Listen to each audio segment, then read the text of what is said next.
Deporte Ilustrado, un podcast sobre literatura argentina contemporánea. Bueno, ¿qué tal? Bienvenidos al episodio 2 de Deporte Ilustrado. Mi nombre es Alejo Vivacqua. ¿Qué tal, Joel Vargas? ¿Cómo te va? ¿Qué tal? Buenos días, buenas noches, buenas tardes a todos. ¿Qué tal, Cristian Franco? ¿Cómo estás, Alejo? Buenos días, buenas tardes, buenas noches. Y Sebastián Rodríguez Mora en la producción, que hoy va a participar. Acá estoy. Algo diré. Bueno, y tenemos como invitado a un escritor que nos gusta mucho, un cordobés. Él se llama Luciano Lamberti. ¿Qué tal, Luciano? ¿Cómo te va? Hola, ¿qué tal? Y bueno, ex cordobés, Ex cordobés, porque ahora está viviendo en Buenos Aires, nos estaba hablando de eso. Recientemente porteño. Y bueno, y el eje sobre el que va a girar la charla, y además vamos a hablar de otras cosas, es sobre cuentistas. Vamos a hacer una serie de preguntas, de una serie de charlas sobre cuentistas. Y bueno, Luciano tiene un par de libros, tiene 3 de relatos: Sueños de siesta, El asesino de chanchos y El loro que podía adivinar el futuro. Tiene una novela, Los campos magnéticos.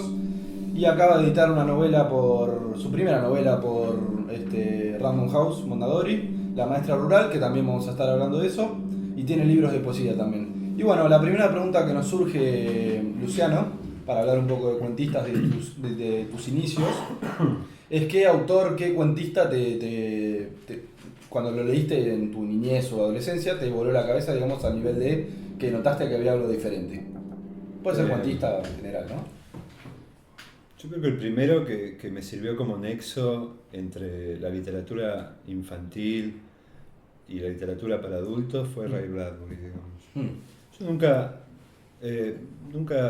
leí muchos libros para niños cuando era chico, porque no había en mi casa, básicamente. Estaban los libros de la colección Robin Hood. Claro, de aventuras. Sí, había un par de esos, pero son como para una edad como Sí, más un poquito adolescente. mayor, claro.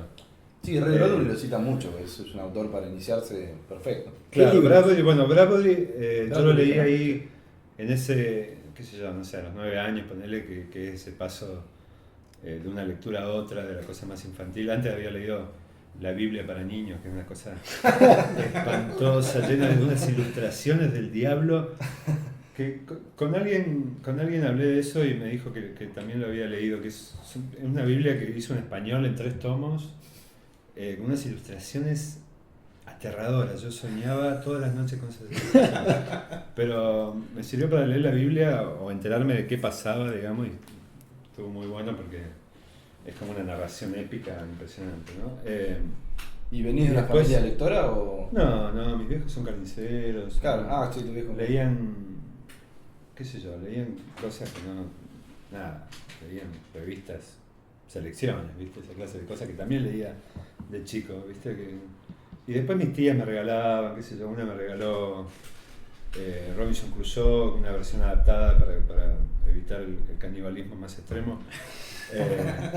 Pero Ray Bradbury fue el autor que, al funcionar como en varios niveles, ¿no? Es un autor que puede leer un adulto y puede leer... Sí, Por ahí, cuando sos adulto te parece muy dulzón, muy... pero guarda en esa el momento- inocencia bastante Sí, agradable. sí, yo tengo una conexión muy, muy emocional con ese autor y en el momento me deslumbró y me abrió todo un mundo que yo no tenía idea que existía, ¿viste? ¿Y en ese momento vos ya como tratabas de escribir algo o todavía Sí, yo escribí desde muy chico, poemitas y cartas a las chicas que me gustaban, esas cosas de giladas horribles, pero escribí desde muy chico. Incluso cuando no había terminado la primaria ya había vendido pastelitos en San Francisco, yo soy de San Francisco, Sí. Sí. para comprarme mi primera máquina de escribir, ¿viste? Y pasar de la... O sea, que ya escribir a tenías como mano. esa idea, esa vocación de... Completamente, sí, ¿no? Y no sé de dónde, ¿viste? Soy como lo que contradice a cualquier idea sociológica, porque mis viejos no leían, Claro. mi familia es una familia más de comerciantes, ¿viste? No había nada que ver, nada que me estimule a escribir y sin embargo lo hice desde muy chico, sin ninguna clase de... Igual me alentaban, porque viste que los padres te alientan cuando haces cualquier cosa. Y en la Pero- adolescencia, por ejemplo, vos hemos leído casi todas tus entrevistas, así que tenemos un backup de tus declaraciones, pero con la literatura norteamericana tenés como una afinidad, ¿no? En la juventud. Sobre todo cuentistas. sobre todo. Sí, pero eso fue como cuando empecé la facu, ¿no? Claro. ahí empezamos a leer, un par de años después de empezar la facu, conocí a Falco. Claro, Federico Falco. Ahí nos dimos cuenta que teníamos como las mismas lecturas, ¿no? Que leíamos Saer por un lado y todo ese realismo más duro argentino y escritores norteamericanos un montón. No sé qué había ahí que nos atraía tanto, quizás que me atraía a mí, qué sé yo, quizás el tono, la forma de armar. Es una sensibilidad la norteamericana que me parece que está muy presente en la literatura argentina, ¿no? Mucho más que la europea, digamos. Por lo menos en la gente de mi generación. Una forma de narrar, una forma de ocultar también y de armar como la narración que es de esa escuela, ¿no? De Carver, todos esos escritores que trabajan con ese discurso, ¿no? con esa estética. Vos en una entrevista dijiste que Stephen King era alguna mala palabra en los 90, que vos como lo negaste un poco. Y sí, qué sé yo. Yo empecé a estudiar letras y me tiraban con otras cosas en letras y no lo podía decir que me gustaba Stephen King, digamos. Además, yo mismo me prohibí leerlo diciendo no, eso no es buena literatura. Es popular, sí. Claro. Entretenimiento. Claro. Renegaste del bestseller, digamos, dijiste. Renegué, sí, después, ahora lo rebanco. Qué sé Pero yo. con los años se fue reivindicando solo. Ahora es un escritor que me parece justamente admirado por un montón de gente, ¿no? Como que el otro día entrevistaba a Mariana Enríquez y me decía que es el gran escritor realista, ¿no? Es el gran escritor, antes de meter algún bocadillo fantástico o de romperlo todo, el tipo te arma... Crea un universo. Y te pinta el pueblo norteamericano ochentoso, digamos, de un arma. Después como que a mí me gustan las novelas de él, las más viejas, digamos, ¿no? Porque después como que me parece que un poco se perdió, que o ya se está repitiendo, ¿viste? Todo lo que escribió. Y saca una por año también. Claro. Es más difícil. El Resplandor, todas esas, ¿no? Cementerio de Animales, Carrie, sí. It, Apocalipsis, Carrie. Son todas grandes novelas morales sobre Norteamérica, digamos, sobre el interior de Norteamérica. Y bueno, al principio nos estabas contando, bueno, que de chico escribías poemitas, cartitas, y de hecho tu primer libro publicado fue un libro de poemas, ¿puede ser? San Francisco, ¿no? En realidad, el primero fue Sueños de Siesta. Sí, que eran cuentos más parecidos a poemas que otra cosa. Bien. Eran como cuentos muy cortitos, no microcuentos, pero sí escenitas, digamos. Claro. Y no había, y yo no lo voy a reeditar, ni me quiero acordar de ese libro, porque me parece Como todos los primeros libros, bastante parece, ¿no? malo. Sí, lo publicamos en una editorial que tenía yo con unos amigos, se llamaba La Creciente. Bueno, pasa en helicóptero. Pasa el helicóptero, nos vienen a buscar. Sí, La Creciente. Sí. ¿Qué tenías con...? Alejo Carbonelli y Alejandra Baldovino. Ah, no, pensé, está bien. Eran, Córdoba. sí. Es una editorial de estas indies, digamos, editoriales chiquitas, independientes que se dicen, no sé qué. ¿De qué son independientes? El dinero. Dependiente del dinero, claro.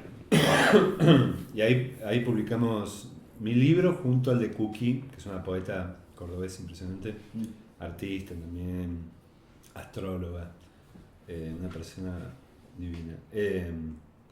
Ahí publicamos ese libro, pero no es algo de lo que esté orgulloso. Y después Funes, que es el de la Fundación, Sí.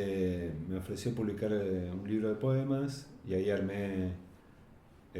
yo venía escribiendo poemas desde antes, pero decidí publicar el de cuentos, pero sí, escribía poemas desde muy chico y todo el inicio de la facultad, digamos, todo ese paso de tener 17 a 20 años, digamos, lo pasé escribiendo poemas sobre todo. Aunque por ahí me dedicaba un verano y escribía una novela malísima, que después rompía, pero esa era mi idea de un verano feliz. Y nombraste a Saer, y hemos leído también otras entrevistas, que lo nombraste como un acercamiento con Falco también, con Federico Falco a través de Saer, porque según tus palabras se podía contar el interior de otra forma. ¿Cómo es eso, el acercamiento a Saer? Un poco nos dimos cuenta a través de ese autor que era posible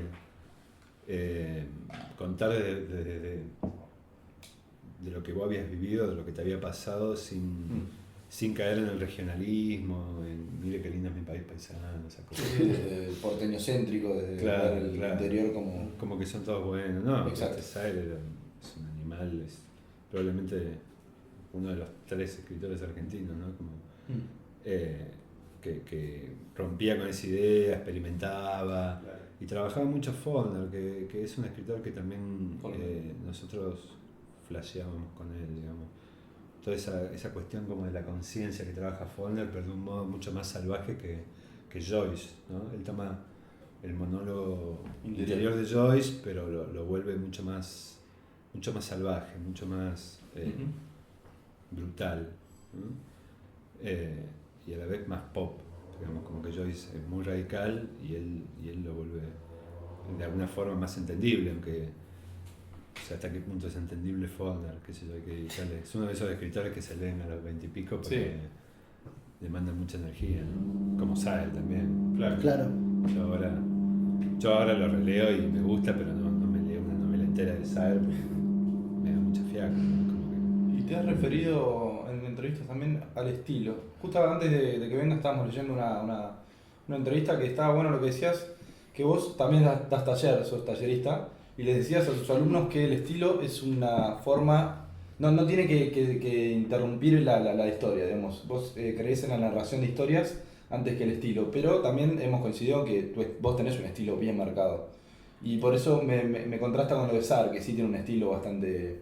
Sí, lo que pasa es que suntuoso. Sire tiene ideas, lo que me empezó a disgustar de él con el tiempo es que tiene ideas estéticas tan cerradas, que vos lo ves sobre todo cuando lees los ensayos de él, que atentan contra su propia historia, Tramas, ¿no? claro. Contra sus tramas. Claro, Sí. pasa que él tiene esa idea, ¿no? Que me parece que con lo que decía Alex, vos estás como un poco en la otra vereda, vos te interesa el lector, pensar en el lector y en llegar al lector y conmoverlo, y saber como que atenta, o sea, quiere ir contra el lector de alguna manera, él como que quiere que el lector de alguna manera sienta como una distancia con lo que él está haciendo, ¿no? Sí, o busca un lector ideal que sea tan genial como él, digamos, Claro. ¿no? Un lector que haya leído lo que él leyó y que lo lea desde más los procesos contemporáneos del arte que desde sentarse a disfrutar una novela, ¿me entendés? Como una apuesta más estética, ¿no? Es vanguardista, digamos. Completamente, ¿no? Y en el otro extremo está Aira, que también trabaja con la misma idea de arte conceptual, digamos. Claro. Los entendés a partir de Sí, De tenés su que figura también, de su figura, ¿no? sí, de la figura, pero también de sus ideas estéticas, digamos, del marco teórico que tienen alrededor, ¿no? Pero a nosotros nos da esa sensación, habiendo leído El asesino de Chances y sobre todo el loro que podía venir al futuro, de que a vos te interesa, hay en esos cuentos como lo extraño, ¿no? El clímax de cada cuento, que es que se logra y a veces por ahí no tiene ningún tipo de resolución. ¿Cómo se trabaja eso en un cuento, en un cuentista, el tema del clímax, el golpe de efecto? Bueno, es la gran pregunta. Sí. A mí me gustan mucho los cuentos clásicos, tipo Maupassant, ¿no? Poe. Claro. Sí. Trato de leerlos bastante y me gustaría escribir así, pero al mismo tiempo en la sensibilidad contemporánea no sé si da para escribir esa clase de cuentos con monito, ¿no? Como, Claro, cierre perfecto. cierre perfecto. Como que estamos más acostumbrados a leer, bueno, a partir del realismo americano también, norteamericano, estamos más acostumbrados a leer algo que sucede intensamente y que después se diluye, digamos, ¿no? Como que yo creo que hay un cambio desde el asesino al loro, digamos, como que el asesino eran más cuentos más qué sé yo, más contemporáneos, más que no sucedía demasiado, si sucedía estaba camuflado en un montón de otras cosas, y en el loro me parece que hay más la intención por lo menos de escribir cuentos más clásicos. Claro. Pero igual el cuento clásico ya no se puede escribir, qué sé yo, a lo mejor hay escritores que sí, pero no son los que a mí me gusta leer, ¿no? Que satisfacen de ese modo al lector. A mí me gusta que el lector se emocione y que se identifique, todas esas cuestiones clásicas de lo literario, me gusta que sucedan, ¿no? Es que sí, es que vos mantenés eso del tema de la narración, de que haya una historia, de la trama. A mí me surge, siempre citamos a los norteamericanos porque tienen mucho eso, sobre todo en el cine también, ¿no? Esa cosa clásica de contar una historia, que el estilo es importante, pero no Claro. interpone la trama. Que es, Bueno, pero y no es mala palabra decir que pasan cosas en una historia.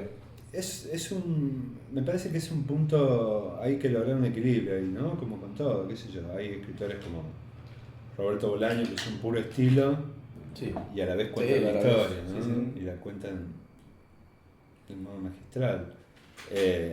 Y hay escritores como Saer otra vez que son por momentos puro estilo, digamos. Ujú. Hay 5 tipos en una habitación y Eso es todo. y eso es todo, digamos. Ahí, de eso saca una novela de 200 páginas. No, y sin embargo, o sea, vos, que lo decía Ale hace un rato, ¿no? Vos tenés un estilo, en el sentido que a mí me pasa por lo menos cuando leo tus cuentos, que voy leyendo la historia y me introduce, y en algún momento siempre como que hay una frase que es como una imagen, que es como un relámpago, ¿no? Hay un cuento que hablaba, ¿no? Un tijeretazo de luz blanca para definir Un rayo, ¿no? a un rayo, ¿no? Y la verdad que esa imagen, o sea, pensar en un rayo, decir que es un tijeretazo de luz blanca, es como, ahí no hay solamente historia, ¿no? Hay algo más que decís, bueno, estás trabajando con el lenguaje, y me parece que quizás esto te viene también, ¿no? De tus inicios en la poesía, quizás seguís escribiendo poesía, pero digo, ahí hay un trabajo, digo, no decís, cayó un rayo, ¿no? Claro. Bueno, no escribo más poesía y trato de que la poesía esté como en mi narrativa. Ah, ¿no escribís más poesía, dijiste? No, Ok. no se dio, qué sé yo, publiqué un libro en China Editora de poemas, digamos, primero salió en Funesiana y después en China Editora un libro como un poquito más grande. Trato de llevarlo a la narrativa y de que tenga cierto placer la prosa, digamos, que genere cierto placer al ser leído, porque me parece que eso, encontrar ese equilibrio entre una buena trama o sencillamente, no sé si la trama perfecta, pero sí que sucedan cosas, que haya una resolución, ¿no? Y una forma no callejera de decir las cosas, qué sé yo, yo tampoco voy a escribir como en la cancha, digamos, porque Claro. no soy esa clase de persona. Sí, no Sí, estás trato- buscando eso de la jerga, si bien aparece, No, digamos, no. aparece la oralidad de todas maneras, tenés un manejo del diálogo, digamos, tenés un oído para el diálogo bastante importante, digamos. Claro, pero tampoco voy a escribir, sí, como un escritor de esos populares, digamos, como Sacheri, ponele. Claro. No me sale. Sí. ¿Entendés? No soy así. Tengo más Sí, otro estilo. neurosis. No sé, o él la tiene y la esconde mejor, qué sé yo. Pero él gana premios Alfaguara. ¿vos? Claro, estoy acá viajando en colectivo, pero Pero sí, eso del tijeretazo, perdón, Sí. lo robé de la carretera de McCarthy. Ah, Cuando, sí. Cormac McCarthy. Sí, yo por ahí me echaré algunas cosas, no digan nada. No, nadie lo escucha. Me Corten esto. parecía una forma tan linda de decirlo. Sí. No encontrás otra manera mejor, digamos. Escribe muy bien McCarthy. Claro, me parecía, y yo La carretera la he leído 5 veces, es uno de mis libros. ¿La película te gustó? Sí, me parece Está bien, calcada, digamos, Claro, calcada claro. libro, como la de Gascoigne también con el otro de McCarthy que es. Mm. Pero bueno, McCarthy es eso también, ¿no? Por lo menos en ese libro, ¿no? En otros los libros del oeste es otra cosa, pero los libros de frontera, digamos, pero en La carretera el tipo es pura poesía hablando del apocalipsis, del fin del mundo. Claro. Es como un Mad Max, pero más dulce, digamos, ¿no? Impresionante. Y bueno, y me encantó, él describe como ese momento de la explosión nuclear o lo que mierda pase, Sí. así. Entonces dije, Claro, ya está, ese. me lo quedo. Igual es algo muy común, ¿no? De los escritores, o en general cualquier artista. Agarra algo, lo resignifica y lo cambia, porque todo discurso remite a otro. Siempre, bueno, Vila Matas. Siempre, sí. Vila Matas es un libro entero choreando de todos lados, Claro, así. claro, sí. O sea, Bueno, el arte contemporáneo es de ilusión y y transformación en otra cosa, digamos, es trabajar con el pasado de un modo que resulte rico, digamos, ¿no? Complejo, qué sé yo, que puedas producir algo a partir de lo que vos, de lo que amás, de lo que lees mucho, de lo que sos, ¿no? No creo que nadie busque la originalidad para nada, y si la busca nos enteraremos de acá a 50 años. No, sí, exacto. Hay una cosa ahí entre el productor. Hay una cosa que yo estaba pensando respecto de el tema este con los cuentos, cuando vos cuando arrancás, por ejemplo, yo lo veo en el loro que puede adivinar el futuro, y también, más que nada en el primero, en la ascensión de Chancho. Yo veo que hay conexiones como de objetos que se van como repitiendo, van como quedando y pasan al siguiente cuento. Digamos, ¿vos pensás que, digamos, que los cuentos van mejor cuando están juntos en un libro, cuando tienen que ver, o pueden no tener nada que ver y que las conexiones las encuentre el lector si las hay? Digamos, ¿ves? Hay una... Claro, No, yo creo que... ¿Lo pensaste así, digamos, los cuentos los fuiste juntando pensando en el anterior o no? Eso que me acabas de decir es algo que no había visto yo, y la verdad es una de esas cosas que ven los lectores y son geniales porque uno se desayuna. Yo, más que nada, mi pregunta al fondo, lo que Sí. va es, en particular ya en la novela, ¿no? En la maestra rural, aparece, digamos, hay la continuidad obvia de que estás pensando en un libro entero, digamos, una novela, pero no hay tanta diferencia al leerlo, o sea, la sensación esa que hay como de residuo de lo que leíste recién, es algo que también pasa en tus libros de cuentos.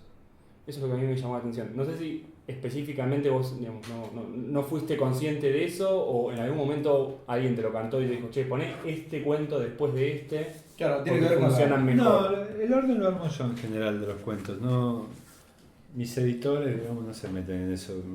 Para mí un libro de cuentos tiene que empezar allá arriba y... Claro, eso lo planeás, eso. Sí, Claro, sí, como un disco. Como un ¿viste? disco, claro. Las bandas arman el disco, ¿no? Exacto. O sea, el cuarto tema, ¿no? Está bueno, qué sé yo. Y a la vez no pueden estar todos re buenos, no pueden ser todos hits, Sí, ¿no? claro. A no ser que sea Pulp. Aunque en el loro coincidimos todos que son hits en el buen sentido, ¿no? Uno así. Un gran éxito. Sí, un gran Sí, éxito. igual a todo el mundo le gusta la canción, ¿viste? Sí, sí, Solo sí, tiene arranca, cuenta claro. llena con ese tema. Es como solo le pido a Dios, digo yo. Pero sí, la continuidad es algo que lo hago como con mucho placer. Antes de publicar el libro, armás, digamos, y que también me ayudan, que yo, Falco por ahí lo lee, me ayuda con eso, Natalia también, armar como la línea de tensión del libro, digamos, ¿no? Como lo pensás así. Claro, porque digamos, esa línea de tensión también es una cosa que obviamente uno por ahí lo tiene más familiarizado con cuando pensás en algo más, una novela, por ejemplo, de armar un arco argumental, digamos, que vaya de un punto a otro, que los personajes tengan un punto a otro, casi siempre uno termina haciendo eso, me parece. Y bueno, una cosa que también me queda de la novela, que vos en algún momento dijiste que era una novela de ciencia ficción, o por lo menos lo escribieron así, lo presentaron así. Yo lo que veo es que haces un juego con el género, que ya también aparece en los cuentos muchas veces, que es como un límite muy difuso entre, a ver, no ese realismo del que hablábamos recién de Sacheri, sino pero un relato en el cual nada se rompe, pero en particular en la novela, en La Maestra Rural, aparece una cuestión que eso extraño, eso fantástico que les pasa a los personajes, que de repente uno se convence de que empieza a recibir una señal no sé, unos mensajes de los militares, en un momento decís, hay muchos que tienen revelaciones casi de, no sé, una lógica del mundo. Casi todos están medio como casi relacionados con la locura, digamos, con esquizofrenia, con paranoias. O sea, ¿cuánto yo estoy pensando, por ejemplo, estaba pensando cuando veníamos armando esto, en Philip Dick, digamos, que hay como un equilibrio que está entre lo fantástico y simplemente un relato desviado de la realidad, digamos, de la locura. Bueno, ¿Cuánto hay de una eso- cosa en la otra? Eso sí, era algo como consciente, por un lado porque Dick me gusta mucho y su forma de encarar la ciencia ficción para mí es la ideal, ¿no? Como que... Sí, trabaja. en el capítulo primero hablamos de Dick, tratado de ciencia ficción, y Sebastián Robles dijo un tipo que no le interesaba, digamos, la ciencia ficción, él manejaba otra Yo cosa. creo que él creía que era realista, Claro, la forma que escribía, porque estaba tan loco que para él era... La ciencia ficción entendía en términos de robots, ciencia, de ciencia, Claro, de sí. aplicación. Sí, lo mío no viene evidentemente por ese lado. Yo trabajo, por un lado, con una especie de realismo hasta cierta cantidad de páginas donde algo se revela, algo que no es, que no tiene, que deja de ser ambiguo, porque sí, muchos personajes tienen ciertos trastornos. Yo creo que es porque escribí la novela mientras daba un taller en el Neuro, en Córdoba. Sí, eso te íbamos a Sabíamos, preguntar. te íbamos a preguntar. y hay algunas ¿Cómo fue esa cosas- experiencia? Algunas cosas trabajé a partir de ahí y se me impregnaron también de un modo inconsciente, no fue algo que me haya propuesto deliberadamente, pero sí, para mí el discurso de la locura y el discurso de los enajenados es algo que siempre me atrajo, ¿no? Que lo tienen también Faulkner y Sayre de un modo... Sus narradores tienen algún problema de vista, digamos, todos, ¿no? Como que logran... Sayre dice en una entrevista que leyó mientras agoniza una sentada y al bajar el libro el mundo se había transfigurado, digamos, ¿no? Me gusta eso, me gusta la idea de que esta clase de personajes un poquito demenciales logren hacerte ver el mundo de otra forma, por lo menos mediante la acumulación y el machaqueo, ¿no? Claro. Yo lo pensé así, desde esa ambigüedad, donde los personajes están locos, entonces uno no termina de saber si es verdad o es un delirio lo que les pasa, hasta cierto punto donde no quedan como demasiadas dudas en ese aspecto. Claro, porque hay un punto en el cual, como siempre en los discursos, estos discursos así esquizofrénicos, siempre hay un punto en el cual se quiebra, que es muy parecido a lo que pasa con tus cuentos. Digamos, hay un punto que viene como una especie de lógica, una lógica que compartimos, que compartís con la persona que estás hablando, y de repente se rompe. Por ejemplo, el tema es que yo soy un elegido para compartir la buena nueva del Señor o algo así, porque soy hijo de... Sí, Ahí sí, se sí, quiebra. Claro. Y es algo muy parecido a lo que pasa en tus cuentos, digamos. A mí eso nos llamó mucho la atención, en particular. Y otra- Sí, puede ser que lo haya heredado, digamos, ¿no? Perdón.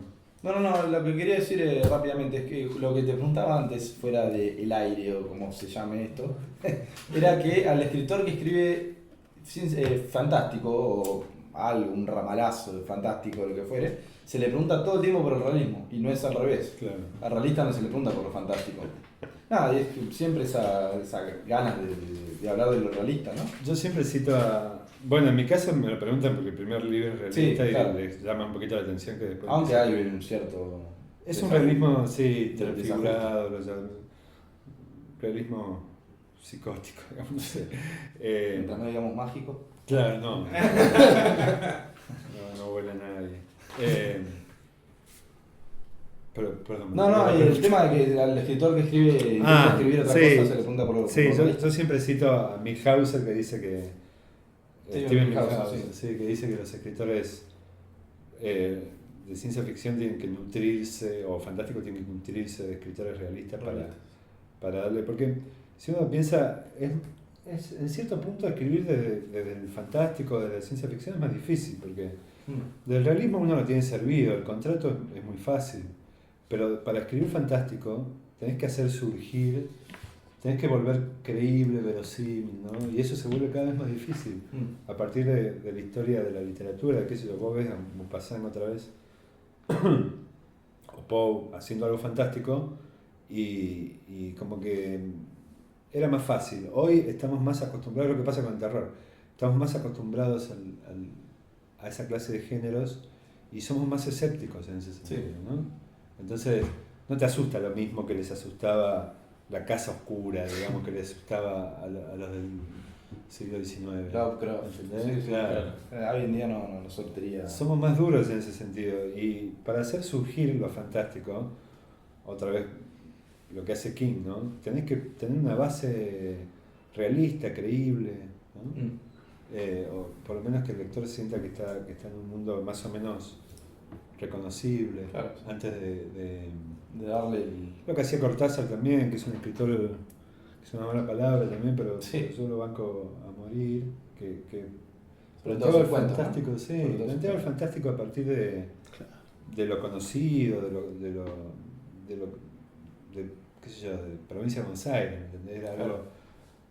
a partir de ahí surgía lo extraño, ¿no? Ahí en el medio de lo familiar. Sí, pero aparte hay un tema que tiene en general un público más ampliado, no nosotros que nos leemos entre nosotros, un público más ampliado lo que suele haber es como la relación de quién escribe cuentos en Argentina, Cortázar, y se terminó ahí, pareciera. Claro. Sacando a Borges, que es totalmente universal. Sí, escritor universal. Sí, Claro. algo más cercano, digamos. Sí, sí, sí. Como lo más cercano, en el colegio te dan a Cortázar, digamos. Sí, sí. Siempre la pregunta me parece es, ¿qué hay después de eso, digamos? ¿Qué hay acá, o qué hubo acá después de eso hoy en día? ¿Quiénes son? No sé, hablábamos también en su momento de Schweblin. Claro, sí. Por los cuentistas contemporáneos, hoy en día. Mariano Enrique, Samantha Schweblin, Pablo Natale, Federico Falco, que todos tienen, ¿no? Como un cierto... ¿Qué ves que hay de tu generación, digamos? Pues son más o menos de tu misma generación. Sí, bueno, hay un montón de cosas y que sí, muy interesantes.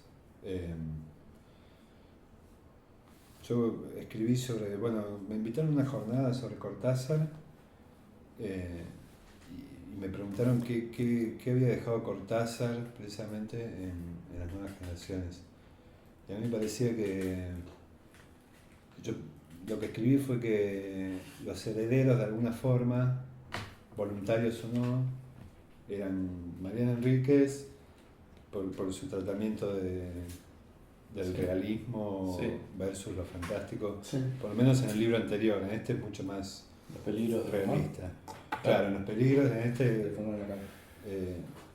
es mucho más realista, mucho más dura, digamos.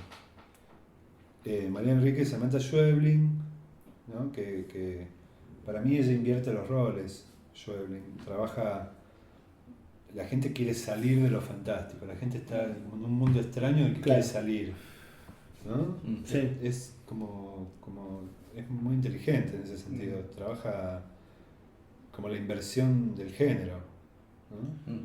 Que se ve en sus primeros libros. Y hay un cuento de Pedro Mairal donde trabaja con el tiempo, que se llama Hoy Temprano, que me parece impresionante, donde me parece que es un recurso cortasariano, ¿no? No sé si lo leyeron, el cuento No. es todo un viaje en auto hacia una quinta en las afueras, donde la gente va creciendo, digamos, ¿no? Es un viaje que van cambiando de auto, y me parecía muy cortasariano. Yo creo que hay una tradición fuerte del cuento y que ahora es cada vez más fuerte, incluso a nivel de mercado, ¿no? Que eso siempre había sido una deuda porque Sí, el famoso... la novela- El cuento no se lee, la gente no lee cuentos. Claro. Aunque conozco bastante gente que no lee cuentos, pero es mentira, ¿no? En el fondo... Sí. El cuento tiene otro timing, se puede leer en el colectivo, ¿viste?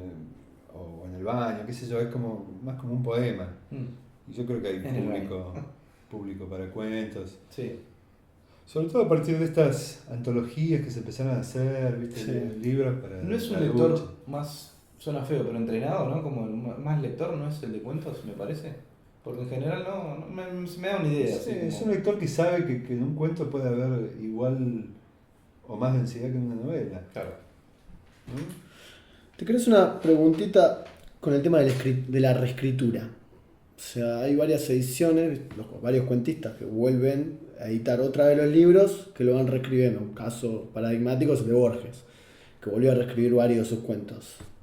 ¿Vos hiciste eso alguna vez? Con, por ejemplo, con la reedición de El asesino de chanchos. Incluso agregan cuentos. Agregaste un cuento. Agregué un cuento que no me habían dejado poner en la edición original porque estaba bajo contrato con Random House, porque era un cuento que había salido en una antología peronista. Es el último. El Sí. de las hormigas. Comido por las hormigas. Sí, sí. sí. Agregué ese y sí, le pegué una corregida general al libro porque me parecía que sacar algunas palabras, poner otras, cambiar una coma en lugar, me parecía que si tenía la posibilidad, quería hacerlo. Tampoco es que me voy a poner con cada reedición, viste, a cambiar Claro. absolutamente todo, porque No hay una cuestión exquisita, digamos, ahí, No, de buscar la no, perfección qué sé yo. formal. es un registro de cómo eras también en esa época. Claro. Yo creo que uno cambia año tras año, mes tras mes, día tras día, y lo que escribiste es como un testimonio de esa época tuya, que son muy distintos como para ponerte a cambiarlo, ¿viste? Claro. En algún punto.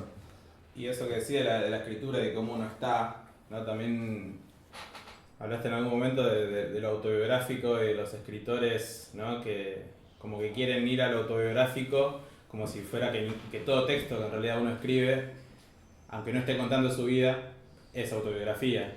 Y quiero agregar, justamente te hemos leído en Google todas tus entrevistas, y vos escribís para Eterna Cadencia del blog, haces columnas, y en una de ellas hablas de Amelino Tom, la escritora belga-japonesa, ¿no? Y hablas de sus novelas que son autobiográficas, y no te quiero citar muy largo, pero vos decís, por ejemplo, que la autobiografía no es otra cosa que un intento desesperado por ocultarse.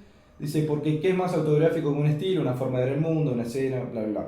Los mejores escritores son menos que su obra, no saben lo que han escrito. Yo te quería preguntar justamente por eso, que es una pregunta que se les hace siempre a los escritores cuanto a la autobiografía. Hablas de A mí Tom lo que- y la comparás, ¿no? Claro, con lo que hace. A mí lo que me parece que no da es contar tu secundaria, si no te pasó algo, tipo, ¿no?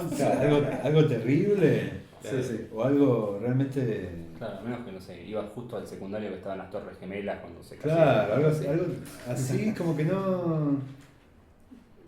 O a no ser que esté re bien contado, qué sé yo. Yo leí el libro de Ove Nausgaard, no sé. Sí, Leí uno de los libros y quíntuple- está bueno, qué sé yo, es divertido leer, pero... Los problemas de un escandinavo, ¿no? sí.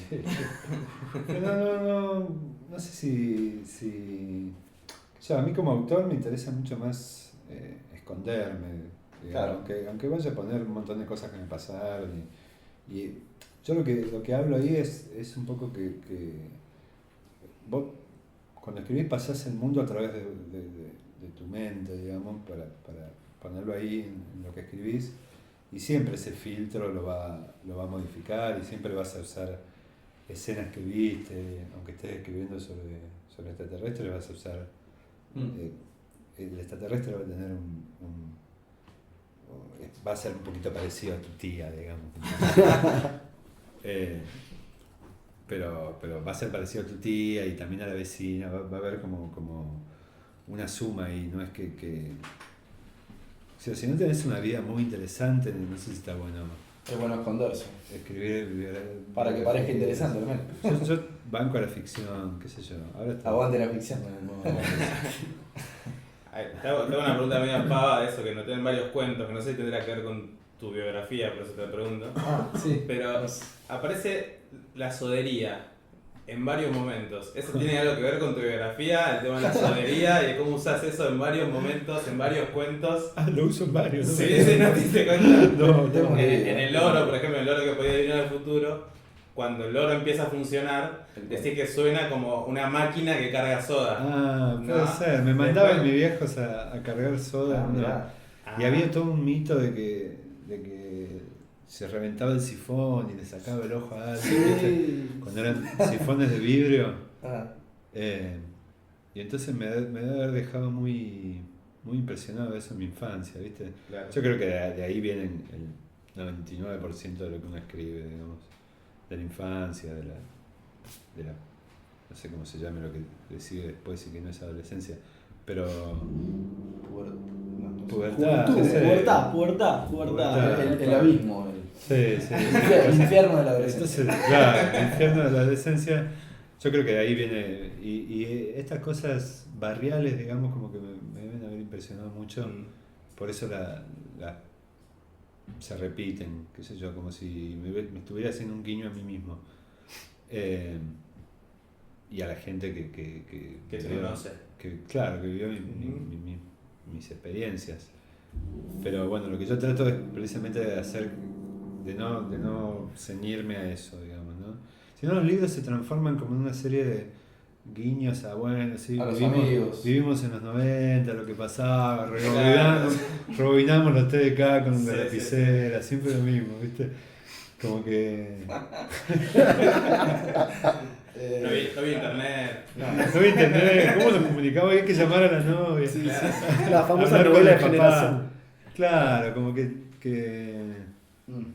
yo también lo hice, digamos, a eso porque poner esa clase de cosas es muy placentero, pero tenés que darle una vueltita porque si no es paja, digamos. Claro. Sí, no, Joel nos hizo notar muy bien, pero prefiero que le digas vos. Vos, el tema de las columnas en Eterna Cadencia, el tema de cómo te posicionás. Vos te posicionás de una manera, o sea, toda tu generación o varios de los escritores de la literatura de hoy, argentinos, no tienen una posición crítica de lo que está pasando hoy en día o de lo que se escribe. O al menos no lo hacen público. Exactamente, o no lo hacen público como vos en la columna. O sea, sobre todo me llamó la atención la columna que se llama Anotación para el jueves lluvioso de marzo. Qué terrible error. Te putearon. No, porque yo quiero esas cosas. Para contemos de qué trata rápidamente. Claro, bueno, sí, es una una columna donde empiezo hablando de un poema de Foucault que dice se se necesitan necesitan malos malos poetas y después empiezo a despotricar contra y das a montón de entender cosas. de qué estás harto un poco en la literatura argentina. Claro. Hablas de las novelas de los 70, no sé qué, léelo ahí. Por eso, viniendo a lo que vos decías, no sé, la típica novela de generación del cassette, Claro, bueno, está vinculado mucho con eso, porque decís como que se necesitan narradores, pero ¿qué tipo de narradores se necesita? Y empezás a enumerar cuáles no. Bueno, ¿cómo ves eso de posicionarte de un modo más crítico? Porque, o sea, lo veo en otros contemporáneos tuyos no pasa por lo menos de manera pública. Bueno, me pasó también con una nota que escribí sobre la novela de Pola también, que no me parecía especialmente agresiva. Era sencillamente que a mí no me gustaba o no podía leer esa novela en particular, ¿no? Que no era algo, no estaba escrita para mí. A mí no me interesa, digamos, pararme a una posición malditista al pedo, porque ni polemizar. porque me da mucha acidez estomacal después tener que mantener ese personaje. Es muy fatigoso, pero a veces me salen esas cosas y después obviamente me arrepiento, ¿no? Como de polemizar o de mandar un poco de veneno en lo que escribo. Sí, es profundamente la verdad. A mí, novelas sobre la dictadura. Sí, nombraste a Sader y a Alcumar, que a escribieron Piñera. las dos mejores novelas de la dictadura. Claro, y para que mí más allá de eso no se que- puede. Las escribieron durante la dictadura, además. Ujú. Pero qué sé yo, debe haber novelas buenas sobre la dictadura hoy. No sé, yo la verdad que no la... Es un tema que además ha sido tan Sí. trabajado desde el kirchnerismo, en el sentido de que se volvió como parte del sentido común. Claro. Sí, Que- el discurso. Para que arbitrado. sea perturbador, lo que decía Terranova, ¿no? Para que sea perturbador hay que escribir a favor de la dictadura, digamos, no te queda otra. Claro. ¿No? Como- Para que sea literatura realmente. para que sea tendría perturbador, estar- para que te provoque alguna clase de... Si no, es como que son codazos entre gente que piensa muy igual, Y claro. ¿no? O no escribas sobre eso, digamos, trabajar sobre... Sí. Hay una columna de Andrés Hacks en Eterna Cadencia que también él lo hace un poco con humor, que falta esa pelea entre escritores, lo dice un poco irónicamente, pero como que falta un poco de discusión también, lo que hablamos antes, que es no nicho, pero es un circuito un poco chico de la literatura argentina, pero que falta un poco de polémica, ¿no? En el buen sentido. Sí, de hace discutir años. lo que se escribe. Hace años quizás había más. Sí, hoy en día los escritores son todos más de clase media, como decía Bolaño, y tienen miedo de enojar a alguien. Entonces, Claro. como antes eran más. Tenían más guita, ¿viste? Lo que decía Fowell. Yo, como tengo guita, no me importa. Igual, ¿viste? Ponerse los zapatos de Fowell, yo no me los pongo ni loco, digamos. Como Claro. Tenía con qué Está bien. defender esa posición. Claro, esa no, postura. vivía así, digamos, ¿no? Vivía siendo el maldito. Yo me acuerdo que cuando estaba lo de la ley de educación en los 90 fue a Córdoba a hablar y dijo, hay que privatizar la universidad. Se un despelote total. ¿No? Yo no voy a decir esas cosas, no las creo, básicamente. ¿No? Creo que hay que ser honesto en ese sentido, no decir lo que para solamente hay cosas para provocar sin que uno las sienta realmente, digamos. Claro, creo que en esa columna se nota que vos no estás escribiendo desde el afán de provocación, sino desde algo que te pasa. Decís, tengo un dolor en el costado, creo que es algo así, ¿no? Y mi dolor dice, es como que estás hablando de nada. Lo que a vos te pasa, lo que te sucede, y no. Obviamente, como decís, después te arrepentís, pero es como que necesitabas decirlo y lo dijiste, ¿no? Y después lo que pase, bueno, pasará. Además, Sí. es un ejercicio tener una columna semanal, digo, tenés ejercitas el- Sí, en la realidad son forma. 2 por mes, pero 2 por mes, perdón. yo tengo una libertad absoluta en esa columna y es algo que nada, que poca gente tiene, digamos, poder escribir en un medio que lee las personas, que te das Sí. cuenta después de que es leído, una revista literaria que tiene muchísimos años, digamos, que cuando las revistas literarias cierran el toque y leer, escribir, nada, tus lecturas, pero partir de ahí y poder irte para cualquier parte es un lugar genial, a mí me encanta. Escribir eso lo disfruto mucho. Sí, para ir cerrando, lamentablemente, pero... No, bueno, ahora estás presentando la novela, parece un disco, ¿viste? Presentar el disco. Bueno, sí, esta novela. Te vas de gira, no, pero... ¿Quieren pasar algún Editaste texto? ahora, bueno, la maestra rural hemos hablado de eso, estás escribiendo Sí. algo, estás Y ahora trabajando en algo. estoy escribiendo unos cuentos nuevos Ujú. en las siestas de mi hijo, que es un bebé. Sí, sí. Aprovecho las siestas para escribir, y durante el verano escribí una proto-versión de una novela que tengo que me gustaría trabajar más Pero no adelante. sos de parar de escribir, digamos, de escribir, No, el escribo un montón, buen ritmo. sí, sí. No porque me obligue, porque tenga No, te horario de gusta. oficinista, sino porque me gusta hacerlo, me hace sentir bien conmigo mismo. Si no lo hago, me empiezo a poner nervioso, ¿viste? Sí, pareciera, ¿no? También hay algunos escritores como que nos gusta el mito del escritor que sufre, que no le gusta escribir. Y no, está bueno decir, me gusta escribir, la paso bien, me divierte. Si no te gusta, no lo hagas. Tampoco es que No, vale, tanta guita. está como esa cosa de mito, ¿no? El Sí, escritor que El sufre. romanticismo, digamos. Claro, Sí, no, sí. decir me gusta, lo paso bien, me divierte. No, está bueno. Yo la verdad, no sé, yo estoy agradecido por la literatura. Me dio... Nada, conocí a mi mujer y tuve un hijo con ella gracias a la literatura, imagínate. Y nada, o sea, conocí un montón de amigos. Y te viniste a Buenos Aires. ¿Renegabas un poco? Conocí a Decir, Buenos Aires. No, me encanta Buenos no, Aires. no, Mucho pero más antes de Córdoba, decir, que che, yo no me viví. quiero ir. No, antes pensaba que no hacía falta. Que no hacía falta, pero bueno, vine porque tuve a mi hijo, pero mi novia era de acá, entonces me mudé. Pero no hace falta vivir en ninguna parte para escribir, podés vivir bueno. en un pueblito de Córdoba y seguir escribiendo, dependiendo de lo que vos quieras al momento de escribir. Si querés, mucha gente quiere publicar antes de escribir, ¿viste? Anda. Sí, sí. Claro. O que te hagan Primero notas, publicar, después escribir. claro, que te hagan notas, Sí, ya sí, empieza a figura. responder las notas mentalmente cuando no terminó de escribir su fucking texto, como que no.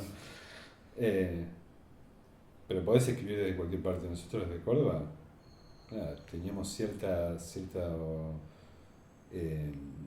cierta resonancia en Buenos Aires y vivíamos en Córdoba. Sí, son varios, Godoy, Falco, Ahora vos. terminamos todos acá. Pero Lo bueno. Presti falta. Busquets, que vive en Córdoba. Busquets, Busquets. Vos das talleres. Yo doy talleres, sí. Decinos dónde, así la gente ya sabe, el público. Voy a abrir uno ahora en mayo, en Aquilea, que es esa librería los miércoles 18 a 20, empiezo dura un par de meses, o está anual. No, ese es anual, es de ok. escritura para que, como de seguimiento de lo que vayan escribiendo Claro. a partir de las consignas que les tiro al final. Y después seguramente voy a dar algún otro corto en Casa de Letras, que yo cada tanto doy ahí y la paso muy bien. Talleres cortitos así sobre, la última que vi fue sobre personaje. Sí. Y quiero dar uno sobre fantástico, cuentos fantásticos. ¿Y sos futbolero? ¿No? Te iba a para preguntar nada. si eras de Talleres, Belgrano, Instituto. Y daba Racing. clases cerca de Belgrano y tenía como cerca del estadio ahí, entonces mis alumnos eran todos de Belgrano y me tiraban un poco, pero no sé, mira mucho fútbol y siempre que jugábamos los escritores, nosotros nos conocimos con los escritores porteños, tipo Terra, Funes, Maxi Toma, incluso Fabián Casas jugó una vez, por partidos de fútbol que hacíamos interprovinciales. Que terminamos ganando nosotros porque jugamos 3, uno en Córdoba lo ganamos, uno De en Buenos local Aires. visitante. No, en Buenos Aires lo ganaron ellos porque tenían un montón de gente, tipo, salía todo transpirado casa, entraba en Cardona. Salía Santiago Liatz, entraba Cucurto, ¿viste? Nosotros éramos los mismos 5 de siempre. Tenían africanos extracomunitarios. No, cualquier cosa. Habían alterado el documento. Y nosotros, Calidad.